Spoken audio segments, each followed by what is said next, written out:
Hello everyone, आप सबका स्वागत है। आरआरबी एनटीपीसी 2019 का सीबीटी 1 का मैथ्स का सॉल्यूशन कर रहे हैं, जिसमें 28 दिसंबर 2020 से 7 मार्च 2021 तक जितने भी शिफ्ट में एग्ज़ाम हुए सभी शिफ्ट के सॉल्यूशन कंप्लीट हो चुके हैं। इन सब के वीडियोस प्लेलिस्ट में मिल जाएंगे। आज की क्लास में 8 मार्च 2021 का पहला शिफ्ट का सॉल्यूशन करेंगे और इन सब का सॉल्यूशन पहले ही कंप्लीट हो चुके हैं। इन सब के वीडियोस देखने के लिए प्लेलिस्ट विजिट कर सकते हैं, लिंक नीचे डिस्क्रिप्शन में दिया गया है। तो शुरू करते हैं। उससे पहले चैनल पर नया है तो चैनल को सब्सक्राइब कर दीजिए। आगे बढ़ते हैं। पहला सवाल है, किसी वस्तु को 1600 रुपये में बेचने पर एक व्यक्ति को 20% की हानि होती है। उसे 20% का लाभ कमाने के लिए उस वस्तु को कितने रुपये में बेचना चाहिए। ठीक है, देखिए यहाँ पर 20% की हानि हो रही है, तो इसका मतलब सामान बिक कितना में रहा है, 80% में। ठीक है, 100% हमारा कॉस्ट प्राइस रहता है, उसमें 20% हानि हो गया तो सामान 80% में बिका। जबकि अगर यहाँ देखें तो रुपया में कितना में बिका है, 1600 रुपया में, तो इसको 1600 के बराबर कर देंगे। अब यहाँ पर इसको चाहिए 20% का प्रॉफिट, तो सामान कितना में बिकेगा, 120% में। ठीक है, तो यहाँ पर 120% का वैल्यू हम लोग को निकालना है। तो ये देखिए 80 का कितना गुना है, ये 20 गुना। तो इसको भी हम लोग 20 गुना करेंगे तो 12 दूना 24, उस पर 2 जीरो, यानी कि 2400 इस सवाल का सही आंसर है। आगे बढ़ते हैं। यदि ये दिया है तो इसका मान पूछ रहा है। देखिए यहाँ एक्स प्लस 1/x है 26। पावर 1 से पावर 2 में जाना है तो हम लोग क्या करते हैं, 26 का स्क्वायर करेंगे, उसमें माइनस का 2 करेंगे। ठीक है, अगर यहाँ प्लस रहे, अगर यहाँ पर माइनस रहे तो क्या करना है, इसका अपोजिट यानी स्क्वायर करेंगे और प्लस का 2 करेंगे। तो 26 का स्क्वायर 676, उसमें माइनस 2 कर देंगे तो 674 इसका आंसर आएगा। आगे बढ़ते हैं। वह छोटी से छोटी संख्या ज्ञात करें जिसे इन सब संख्या से विभाजित करने पर प्रत्येक मामले में 4 शेष बचता है। तो देखिए यहाँ पर इसका एक तरीका तो यह है कि आप प्रत्येक ऑप्शन में 4 घटा के देख लीजिए। यहाँ पर 9 है, 9 का मल्टीपल चेक कर लीजिए। ठीक है, 4 घटाने के बाद। और दूसरा है कि इसका एलसीएम निकालिए। तो एलसीएम अगर हम लोग इसका निकालें तो कितना आएगा, सबसे बड़ा नंबर 12 है, इसको उठाते हैं। उसके बाद 9 देखेंगे कि 9 का इसमें क्या है, 9 का 3 है, 3 नहीं है तो 3 से हम लोग गुना कर देंगे। 8 का क्या है, 4 है इसमें, 12 में 2 नहीं है, 2 से गुना कर देंगे। 6 पूरा का पूरा इसमें है, 5 कहीं पर नहीं है तो 5 से गुना कर देंगे। तो ये कितना आ गया, 5 दूना 10 या 30, 12 या 36, यानी 360 आ गया एलसीएम। अब जो हमको शेष बचाना है वो इसमें जोड़ दीजिए। तो 4 जोड़ने के बाद ये आएगा कितना, 364। यही इसका आंसर होगा, ऑप्शन नंबर 1। आगे बढ़ते हैं। इन सबका एचसीएफ निकालना, तो फ्रैक्शन में एचसीएफ ऊपर वाला का क्या कर लेंगे हम लोग, एचसीएफ ले लेंगे। तो इन सबका एचसीएफ एक आएगा और नीचे वाला का एलसीएम। तो यहाँ देखिए 16 और 64, इनका एलसीएम कितना आएगा, 64 ही आएगा। उसके बाद 24 बचा, तो 24 का 8 तो इसमें है ही, 3 नहीं है तो 3 से गुना कर देंगे। तो ये 1/64 या 192 होता है। तो ये ऑप्शन नंबर 3 में दे रखा है। आगे बढ़ते हैं। इफ़ 5 men और 9 children can finish A task in 92 days, यानी कि कह रहा है कि 5 आदमी या फिर 9 बच्चे किसी काम को 92 यानी 92 दिन में कर सकते हैं। Then how much time will 20 men and 10 children take to finish the same task. तो उसी काम को 20 आदमी और 10 बच्चे मिलकर करने में कितने टाइम लेंगे। तो यहाँ देखिए और लगा, यानी कि या का यहाँ कंडीशन है तो हम लोग डायरेक्ट इसमें मेन और चिल्ड्रेन का जो है इफिशियंसी निकाल सकते हैं। तो चिल्ड्रेन के साथ जो लगे हैं, कितने चिल्ड्रेन हैं, 9, तो ये मेन के सामने दे दीजिए। और मेन कितने हैं, 5, तो ये चिल्ड्रेन में दे दीजिए। ये दोनों का कार्यक्षमता का अनुपात यहाँ पर निकल गया। ठीक है, अब निकालेंगे हम लोग टोटल वर्क। टोटल वर्क यहाँ देखिए किसी एक से निकालिए, चाहे 5 आदमी से चाहे 9 बच्चे से।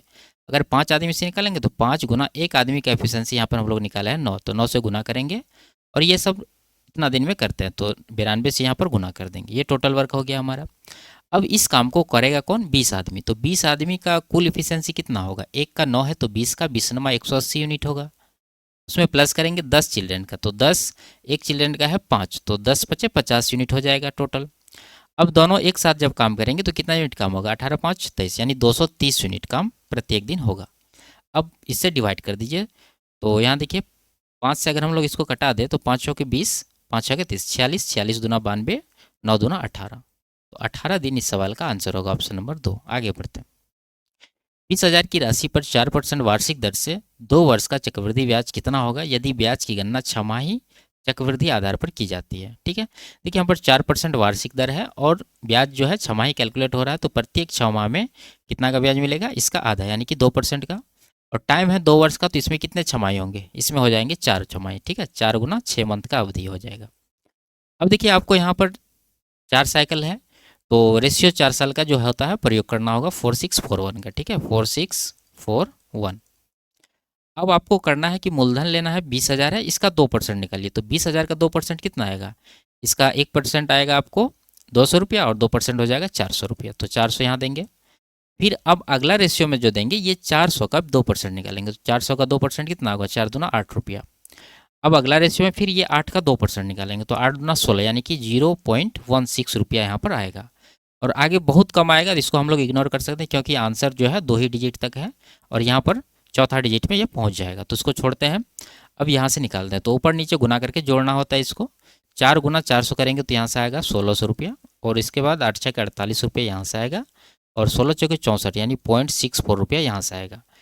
इन सबको जोड़ेंगे तो 1648.64 जो कि आंसर ऑप्शन नंबर डी में दे रखा है। ठीक है, ये नहीं लिया गया है क्योंकि ये बहुत कम है और 2 ही डिजिट तक है, इसलिए हम लोग निकाल के यहाँ पर दे दिए। आगे बढ़ते हैं, इसको हल करना है तो कटाते हैं 7 से 11, 11 इसको कटाएंगे, 11 से 77 जीरो आएगा, फिर 7 जीरो, फिर से जीरो आएगा, फिर से 7 यानी 70 70 0 7 ऑप्शन नंबर 3 में दे रखा है। आगे बढ़ते हैं, वह छोटी से छोटी पूर्ण संख्या ज्ञात करें जिसका 60% 6 से अधिक है। ठीक है, तो ऑप्शन से देखेंगे, अगर 6 का 60% निकालें तो 6 से अधिक नहीं होगा, 10 का 60% निकालेंगे तो 6 होगा, ये भी 6 से अधिक नहीं है, 6 के बराबर है। ठीक है, तो जब 10 नहीं है 6 से अधिक तो 11 वाला होगा, 11 का 60% 6 से अधिक, तो ये इसका आंसर हो जाएगा। आगे बढ़ते हैं, इन सब का माध्य निकालना, तो सिंपल सा सबको जोड़ के या जितना डेटा है उसे डिवाइड कर दीजिए। आगे बढ़ते हैं, इसका मान निकालना है। देखिए यहाँ पर 1085 माइनस 1025, यहाँ भी है 1 + 1085 इंटू 1025, तो ये है फॉर्मूला 10a माइनस बी का। 10a माइनस बी का फॉर्मूला क्या होता है, लिख देते हैं यहाँ पर 10a माइनस 10b बटा 1 + 10a इंटू 10b। ठीक है, तो ये देखिए ये वाला स्ट्रक्चर यहाँ पर दिया है, तो हम लोग को ये वाला लिख देना है। तो क्या हो जाएगा यहाँ पर 10, ए का वैल्यू 85 है, बी का 25 है, तो ए माइनस बी कर देना, तो 85 माइनस 25 करेंगे तो कितना आएगा 60 डिग्री, तो 10 60 डिग्री का वैल्यू कितना होता है √3, ऑप्शन नंबर 1 इसका आंसर होगा। आगे बढ़ते हैं, किसी धनराशि पर 9% वार्षिक साधारण ब्याज की दर से 5 वर्ष में कुल ब्याज 4500 रुपया प्राप्त हुआ, वह धनराशि कितनी है। ठीक है, देखिए 9% की दर से 5 वर्ष में कितना का ब्याज मिलेगा, 9 × 45%, जबकि यहाँ पर रुपया में कितना का ब्याज मिला है 4500, तो यहाँ पर 100 गुना है, धनराशि निकालना है यानी कि 100%, तो इसको भी हम लोग 100 गुना करेंगे तो ये आएगा कितना 10,000 रुपया, तो ऑप्शन नंबर 2 में दिया है। आगे बढ़ते हैं, 3 अंकों की वह बड़ी से बड़ी संख्या ज्ञात कीजिए जो इन सबसे पूर्णतः विभाज्य है। तो इसको सबसे अच्छा तरीका है आप ऑप्शन से चेक कर लीजिए। देखिए सबसे बड़ी संख्या 960 है, क्या ये 16 से डिविजिबल है, ठीक है, 16 96 होता है, 10 से भी कट रही है, 8 से 12 96, 6 से 16 96, सबसे ये डिविजिबल है, तो यह इसका आंसर हो जाएगा। आगे बढ़ते हैं, यदि 825 रुपया को इस अनुपात में 3 भागों में बांटा जाता है तो पहला भाग कितना होगा। ठीक है, तो देखिए सबसे पहले आपको ये जो फ्रैक्शन में रेशियो है इसको हटाना होगा। इसको हटाने के लिए ये जो नीचे दे रखा है तीनों नंबर का एलसीएम से गुना कर दीजिए, तो 3 9 और 4 का एलसीएम आएगा 36, तो 36 हम लोग गुना कर देंगे, तो पहला हो जाएगा हमारा 1/3 यानी 3 से 36 को डिवाइड करेंगे तो 12, 12 गुना 1 12 हो जाएगा। दूसरा हो जाएगा 9 चौके 4 चौके 16 हो जाएगा ये। तीसरा हो जाएगा 4 9 36, 9 तिया 27। ठीक है, अब देखिए यहाँ पर निकालना कौन सा है, पहला भाग। पहला भाग कितना यहाँ देखा 12 है, टोटल जोड़ के नीचे देंगे तो 12 16 28, 28 7 35 20 55, 55 नीचे देंगे, यानी 12/55 निकालना है किसका, टोटल रुपया का, यानी कि 855 का, ये 825 का। ठीक है, कटाएंगे इसको, 11 से कट रहा है, 11 पचे 11 7 77, 11 पचे 55, 5 से कटाएंगे 15, 15 गुना 12 180 रुपया इस सवाल का आंसर होगा, ऑप्शन नंबर 2। आगे बढ़ते हैं, इन दोनों का एलसीएम निकालना। ठीक है, तो देखिए यहाँ पर सबसे पहले इसको तोड़ना होगा, a³ + b³ है, फॉर्मूला अगर खोल देंगे तो ये बनेगा a + b into a² minus ab plus का b²। ठीक है, अब दूसरा वाला को अगर खोलेंगे a² माइनस b² पर, तो ये पहला पद हो जाएगा a² + b², दूसरा हो जाएगा a² माइनस b², फिर से ये दूसरा वाला को खोलेंगे तो ये बनेगा a + b, उसके बाद a माइनस b। ठीक है, नीचे जो लिखे हैं ये इसका है, ऊपर जो लिखे हैं ये पहला वाला का है। ठीक है, अब यहाँ एलसीएम निकालना है, तो एलसीएम में पहले हम लोग वो नंबर लिखते हैं, वो पद लिखते हैं जो कॉमन होता है। तो यहाँ देखिए a + b दोनों में कॉमन है, तो ये पहले उठा के लिखेंगे a + b, दोनों में से एक ठो। उसके बाद अब जो कॉमन नहीं है उसको भी लिखना है, तो यहाँ देखिए ये कॉमन नहीं है तो इसको हम लोग लिख देते हैं a² माइनस ab प्लस का b²। उसके बाद यहाँ पर भी है 2 ठो जो कॉमन नहीं है, तो इसको भी लिखेंगे a² + b², और लास्ट में a माइनस b। अब यहाँ देखिए यहाँ से लेके यहाँ तक जो है ये फिर से एक फार्मूला बन गया जो ऊपर हम लोग लिखे हैं a³ + b³ का, तो इसको लिख देते हैं a³ + b³। और ये दोनों लिख देते हैं इसके बाद ए स्क्वायर प्लस बी स्क्वायर, उसके बाद ए माइनस बी। तो देखिए कौन सा ऑप्शन में ये दे रखा है, ऑप्शन नंबर 4 में है ए क्यू प्लस बी क्यूब ए स्क्वायर प्लस बी स्क्वायर ए माइनस बी, तो ये इसका आंसर हो जाएगा। आगे बढ़ते हैं। एक 100 मीटर लंबी ट्रेन बिजली के एक खंभे को 6 सेकंड में पार कर जाती है, ट्रेन की चाल कितनी है? तो सिंपल सा है, स्पीड निकालना तो क्या हो जाएगा, दूरी बटा समय। दूरी है 100 मीटर और समय है 6 सेकंड, और आंसर दे रखा है किलोमीटर प्रति घंटा में, तो इसको हम लोग 18/5 से गुना करेंगे, क्योंकि ये जो स्पीड हम लोग निकालेंगे ये आएगा मीटर प्रति सेकंड में। तो उसको 18/5 से गुना कर देंगे तो किलोमीटर प्रति घंटा में आ जाएगा। तो कटाते हैं इसको 3 बार में, 5 से 20, तो 20 या 60 किलोमीटर प्रति घंटा इसका आंसर होगा। आगे बढ़ते हैं। यदि किसी गोले की त्रिज्या 21 मीटर है तो उसका पृष्ठीय क्षेत्रफल ज्ञात करें। तो गोले का पृष्ठीय क्षेत्रफल होता है 4 पाई आर स्क्वायर, तो 4 पाई का वैल्यू 22/7 इंटू आर यानी 21, इसका स्क्वायर कर देंगे। अब देखिए 7 से अगर इसको कटा दें तो 3 हुआ, 21 में भी 3 है, 3 3 9, 9 का मल्टीपल इसका आंसर होगा। तो ये नहीं है, 8 8 16 2 18, ये 9 का मल्टीपल है, ये भी है, ये नहीं है। अब यहाँ पर देखना होगा आपको, इकाई अंक देख लीजिए, दोनों का अलग अलग है। 3 1 3 2 6 6 चौक 24, 4 आ रहा है इकाई अंक, ऑप्शन नंबर 3 में दे रखा है, ये इसका आंसर हो जाएगा। आगे बढ़ते हैं। इन संख्या में 8 और 6 का स्थानीय मानों का अंतर निकालना। तो 8 देखिए यहाँ पर है, इस पर कितना अंक है, 4 अंक है, तो 8/40 इसका स्थानीय मान हो जाएगा। 6 यहाँ पर है, 6 पर 3 अंक है, तो 6000 इसका जो है स्थानीय मान हो जाएगा। दोनों का अंतर 74,000। आगे बढ़ते हैं। किसी कार्य को एक्स और वाई एक साथ मिलकर 3 दिन में, वाई जेड एक साथ मिलकर 6 दिन में तथा एक्स और जेड एक साथ मिलकर 9 दिन में पूरा कर सकते हैं। सभी एक साथ मिलकर उस कार्य को कितने दिन में करेंगे? लिखते हैं यहाँ पर एक्स प्लस वाई इसको 3 दिन में, वाई प्लस जेड इसको 6 दिन में, और जेड प्लस एक्स ये दोनों मिलकर इसको करते हैं 9 दिन में। टोटल वर्क इन तीनों का एलसीएम 18 हो जाएगा। 3 6 18, 6 3 18, 9 2 18। अब यहाँ पर एक्स वाई और जेड तीनों का कार्य क्षमता निकालना है टोटल, तो कितना हो जाएगा, इन सबको जोड़ के 2 से डिवाइड करिए, यानी कि 6 3 9, 9 2 11, 11/2 हो जाएगा। अब तीनों का टाइम पूछ रहा है, तो टोटल वर्क 18 है हमारे पास, 18 को तीनों का कार्य क्षमता 11/2 निकालें, इससे डिवाइड करेंगे तो 11 नीचे रहेगा, 2 ऊपर चला जाएगा, तो कुल मिला के 36/11 इसका आंसर होगा, ऑप्शन नंबर 4। आगे बढ़ते हैं। इसका धनात्मक मान निकालना, ठीक है। पहले भी हम कई बार बताए हैं, इस तरह का जब सवाल आता है तो इसको आप 2 नंबर के गुणनफल में तोड़िए जिनका अंतर 1 है, तो यहाँ हो जाएगा 3 चौके 12, और अगर बीच में प्लस रहे, ठीक है, सब जगह, तो 4 इसका आंसर हो जाएगा बड़ा वाला। अगर ये बीच में माइनस रहता तो छोटा वाला आंसर होता 3, तो यहाँ पर आंसर क्या होगा, 4, ऑप्शन नंबर 3। आगे बढ़ते हैं। यदि किसी बेलन की त्रिज्या और ऊंचाई क्रमशः ये दोनों है, इसका आयतन निकालना। तो बेलन का आयतन क्या होता है, पाई आर स्क्वायर एच, यानी 22/7 इंटू आर 28 है, तो इसका स्क्वायर करेंगे, 28 गुना 28 इंटू एच है 40, ठीक है, 7 चौका 28। देखिए यहाँ 11 का मल्टीपल है 22, तो 11 का देखेंगे, ये है 8 6 14, 9 5 14, ये भी है 10 10, ये भी है, सब है, ठीक है। तो उसके बाद क्या करें हम लोग, इकाई अंक देख लें, 0 तो आएगा ही लास्ट में, उसके बाद 4 8 32, 2 चौके 8, 8 दूना 16, 6 आएगा, ये नहीं है, ये नहीं है, ये दोनों ऑप्शन है 6 का इकाई अंक वाला। उसके बाद देखिए इन सबको जब गुना करेंगे तो 1760 से बहुत ज़्यादा आएगा, तो ये आंसर आप हटा सकते हैं, तो ऑप्शन नंबर 2 इसका आंसर हो जाएगा। आगे बढ़ते हैं। इसको हल करना है, तो ऊपर बन रहा है ए स्क्वायर माइनस बी स्क्वायर का फॉर्म, नीचे ए माइनस बी का, तो कट के क्या बचेगा, ए प्लस बी, यानी कि 28.4 प्लस 24.4, दोनों को जोड़ के आएगा 52.8। आगे बढ़ते हैं। इसका माध्यिका निकालना, तो सबसे पहले इसको आरोही क्रम में लिखना होगा, पहले 7 आएगा फिर 8 आएगा, ठीक है, 7 8 हो गया। उसके बाद 11 12 13 14 15, 11 12 13 14 15, उसके बाद है 20, कितना हो गया, 4 4 8, यहाँ पर 4 4 8, ठीक है। अब यहाँ पर क्या है, सम है, तो बीच वाला 2 पद का जो एवरेज है वही इसका माध्यिका होगा। तो बीच वाला 2 पद कौन सा है, 12 और 13, इसके बीच में जो नंबर है वही इसका एवरेज होगा, तो 12.5 इसके बीच में है, तो यह इसका माध्यिका होगा, ऑप्शन नंबर 4। आगे बढ़ते हैं। इसका गुणनफल इससे कितना कम है, तो आप यहाँ पर गुना करके अंतर ले लीजिए, आंसर आ जाएगा, सिंपल सा सवाल है। आगे बढ़ते हैं। ए और बी ने क्रमशः 20,000 और 16,000 निवेश करके एक साझेदारी की। 3 महीनों बाद सी 15,000 का निवेश करके उसमें शामिल हो गया। 4100 के छमाही लाभ में बी का हिस्सा कितना होगा, ठीक है। तो यहाँ पर देखिए तीनों लोग का जो पूंजी है उसमें से 0 आप हटा दीजिए, 3 0 3 0 3 0, यहाँ 3 लोग हैं ए बी सी। ए का कितना हो गया, 20 हो गया, बी का 16 हो गया और सी का 15 हो गया। ये इसका पूंजी का रेशियो है, और निकालना हम लोग को लाभ का रेशियो। तो लाभ का रेशियो क्या होता है, पूंजी गुना समय का रेशियो, ठीक है। तो यहाँ पूंजी तो है, अब समय देखना है। देखिए टोटल 6 माह का लाभ है, यानी कि 6 माह ही बिजनेस चला है, जिसमें कि ए और बी ने अपना पूरे अवधि के लिए निवेश किया, जबकि सी जो है 3 महीना बाद शामिल हुआ, तो इसका 3 महीना के लिए ही काउंट होगा 6 महीना में। तो इसको 6 से गुना करेंगे, इसको 6 से, लेकिन सी में जो है 3 से गुना करेंगे।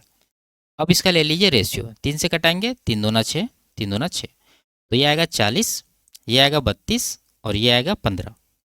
ठीक है, इसमें बी का हिस्सा पूछ रहा है, तो बी का कितना है 32 है, और टोटल जोड़ के कितना हो रहा है 40, 32, 72, 5, 77, 10, 87, यानी 32/87 निकालना है। किसका टोटल प्रॉफिट है हमारे पास 4100 इसका। ठीक है, तो ये देखिए कट नहीं रहा है। ठीक है, इसका मतलब ये जो प्रॉफिट का राशि है ये गलत दे रखा है, और आंसर है 1600, तो इसका प्रॉफिट का जो राशि होना चाहिए वो कितना होना चाहिए, ये कम से कम एग्जैक्ट 4350 होना चाहिए। ठीक है, तब जाके ये कटाने के बाद ये जो है 1600 आंसर देगा, तो यहाँ पर ये क्वेश्चन गलत है। आगे बढ़ते हैं। यदि एक समचतुर्भुज के विकर्णों की लंबाई 32 और 24 सेंटीमीटर है, तो उस समचतुर्भुज के प्रत्येक भुजा की लंबाई कितनी होगी। ठीक है, तो देखिए यहाँ पर आपको याद रखना है कि अगर भुजा की लंबाई निकालना है तो जो हमारे पास विकर्ण है उसका आधा करिए, तो 32 का आधा कितना होगा 16 होगा, 24 का आधा कितना होगा 12 होगा, और भुजा का लंबाई निकालना है तो यही दोनों पे पाइथागोरस लगा दीजिए, तो क्या होता है 16, 12 और 20, ये तीनों ट्रिपलेट होता है। ठीक है, 3, 4, 5, इनमें जो है 4 से गुना करके प्रत्येक को लिखा गया है। 4×12, 4×4=16, 4×5=20, तो 20 इस सवाल का आंसर होगा। ठीक है, आप डायग्राम से भी इस तरह से समझ सकते हैं। जैसे मान लीजिए एक समचतुर्भुज है, इसका ये विकर्ण है, ये विकर्ण है, तो बड़ा वाला विकर्ण 32 है, तो मान लीजिए कि ये बड़ा वाला 32 है, तो यहाँ बीच वाला जो बिंदु है जहाँ प्रतिच्छेद कर रहा है मान लेते हैं ओ है, तो यहाँ से लेके ओ तक का दूरी हो जाएगा 16, और यहाँ से लेके यहाँ तक का दूरी होगा 24 का आधा 12, और हम लोग जानते हैं कि समचतुर्भुज का जो विकर्ण है एक दूसरे को 90 डिग्री पर प्रतिच्छेद करते हैं। ठीक है, तो ये 90 डिग्री है, तो 12, 16, तो ये कितना होगा पाइथागोरस से 20 हो जाएगा, तो इस तरह से भी आप निकाल सकते हैं। आगे बढ़ते हैं।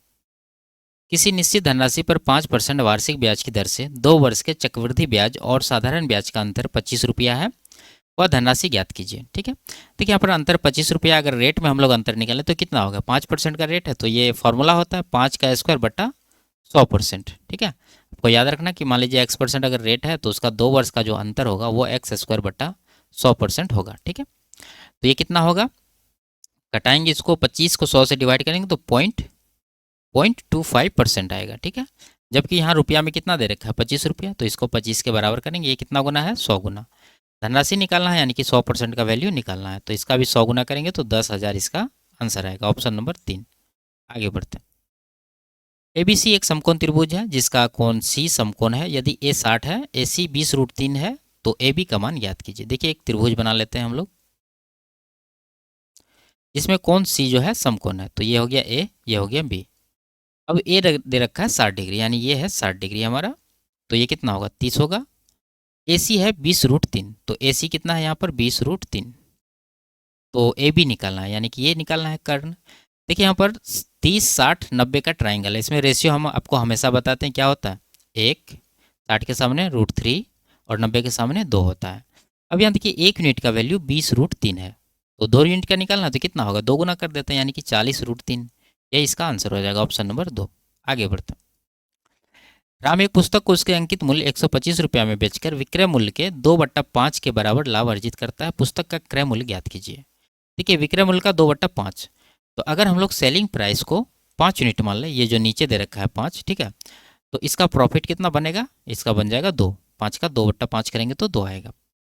सेलिंग प्राइस यानी विक्रय मूल्य में प्रॉफिट अगर माइनस कर देंगे तो हमारे पास क्या मिलेगा कॉस्ट प्राइस, यानी क्रय मूल्य कितना आएगा, 5 में से 2 घटाएंगे तो 3 यूनिट, ये हमारा हो गया कॉस्ट प्राइस।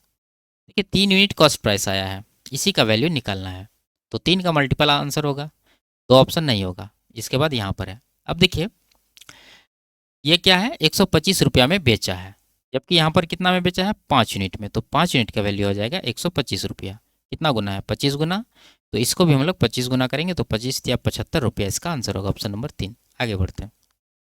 4,000 की धनराशि 10% वार्षिक चक्रवृद्धि ब्याज की दर से कितने वर्ष में बढ़कर इतना हो जाएगी।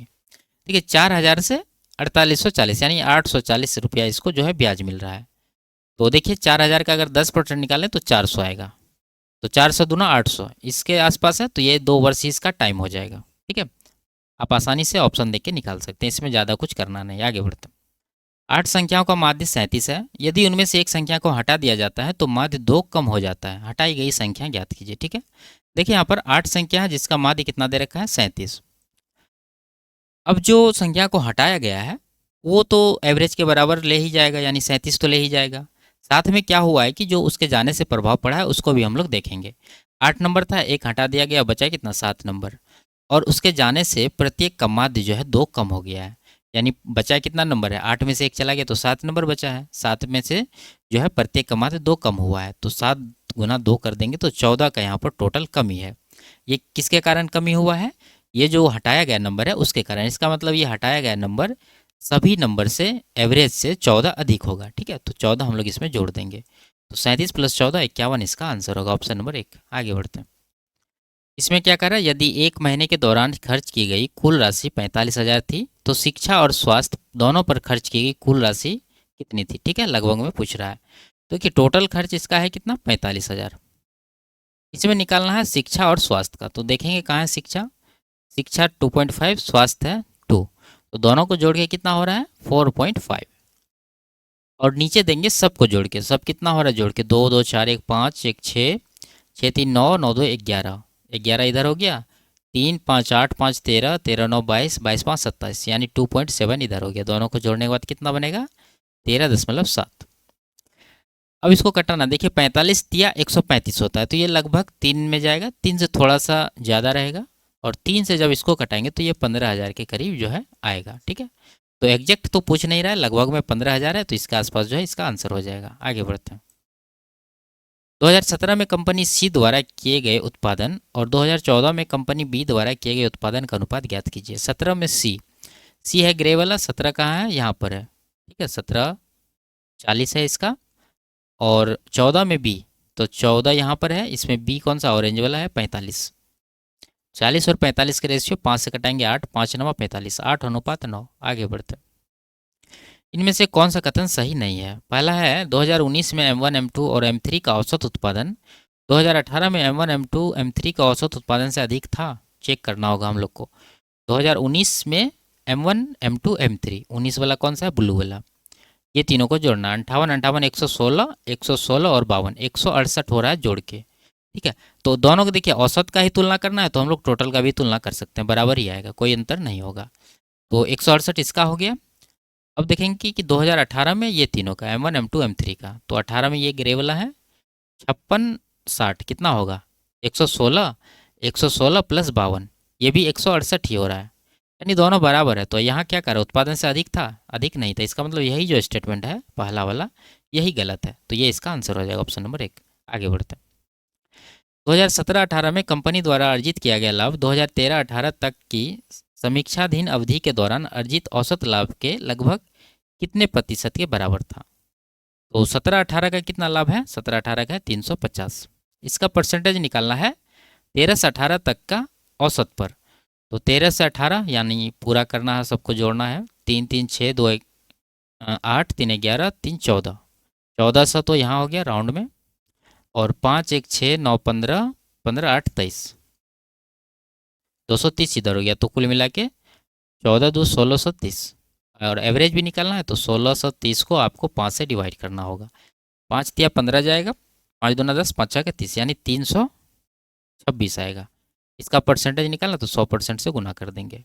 देखिए ऑप्शन बहुत दूर दूर है, अगर 350 देखें तो 326 से ये बड़ा है, यानी 100% से ज़्यादा ही होगा, लेकिन ये अगर पहला ऑप्शन देखें तो 200% है, तो ये 326 का अगर 200% करेंगे तो इसका 2 गुना होना चाहिए, जबकि ये थोड़ा सा ज़्यादा है, तो इसका मतलब 200% भी आंसर नहीं होगा और 100% से कम वाला भी आंसर नहीं होगा, तो एक ही ऑप्शन बचा, ये इसका आंसर हो जाएगा। आगे बढ़ते हैं। तो ये लास्ट सवाल था। वीडियो आपको कैसी लगी कमेंट में जरूर बताइए, अच्छी लगी थी वीडियो को लाइक शेयर और चैनल को सब्सक्राइब कर दीजिए। फिर मिलते हैं अगले क्लास में, तब तक के लिए बाय बाय, टेक केयर।